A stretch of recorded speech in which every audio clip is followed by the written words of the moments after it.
Hello everyone. In this video, I'm going to talk about a tool that I made to control Philips Hue lights from a computer without a bridge.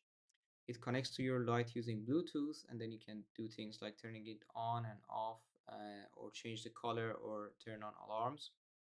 You can install it using UV, and once you install it, you can run it and do things like, for example, power off. If I do this now, my light will turn off, and then I have power on to turn it back on. But I also have the option to select the color.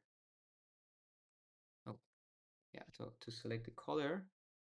So when I run this command, it will run a little web server, and then it connects to this page, and then I can set whatever color I want on the light, or change it, control its brightness. I also have some of the presets that Philips Hue has.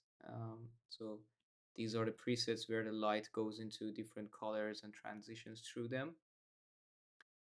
Uh, and also you can control your alarms.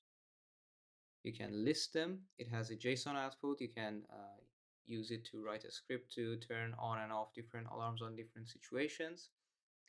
And yeah, that's also give it a try. You can do many kind of automations with it, and yeah, hope you enjoy.